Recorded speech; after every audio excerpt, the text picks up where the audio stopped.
સલામતના દાવાઓ વચ્ચે ભાવનગર શહેરના કુંભારવાડા વિસ્તારમાં આવેલ હાઉસિંગ સોસાયટીમાં છેલ્લા કેટલાક સમયથી ચોરીની ઘટનાઓ બની રહી છે।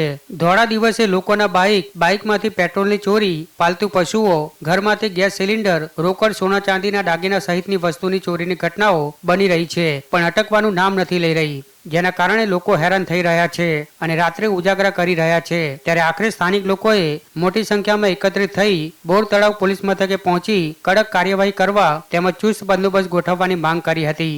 મારા ઘરમાંથી હજી 1-1.5 વાગ્યો ને હતા સિલિન્ડર હાંચીથી ની બાટલા કાઢીને લઈને વ્યા ગયા છે।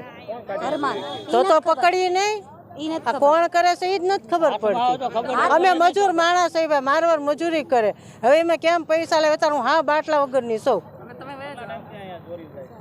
આયા માલી આ 3 વાગે હું બજારમાં ગયા પછી હું આવ્યો તો મેં મારા બકરાનો ડેલો ખોલ્યો તો મારો એકે બકરો હતો નહીં। મેં કે બચ્ચા કેમ જ રોતા કે હું જોવાઈ ગયો તો મારા બકરાવાળામાં બકરા એકેય નહીં।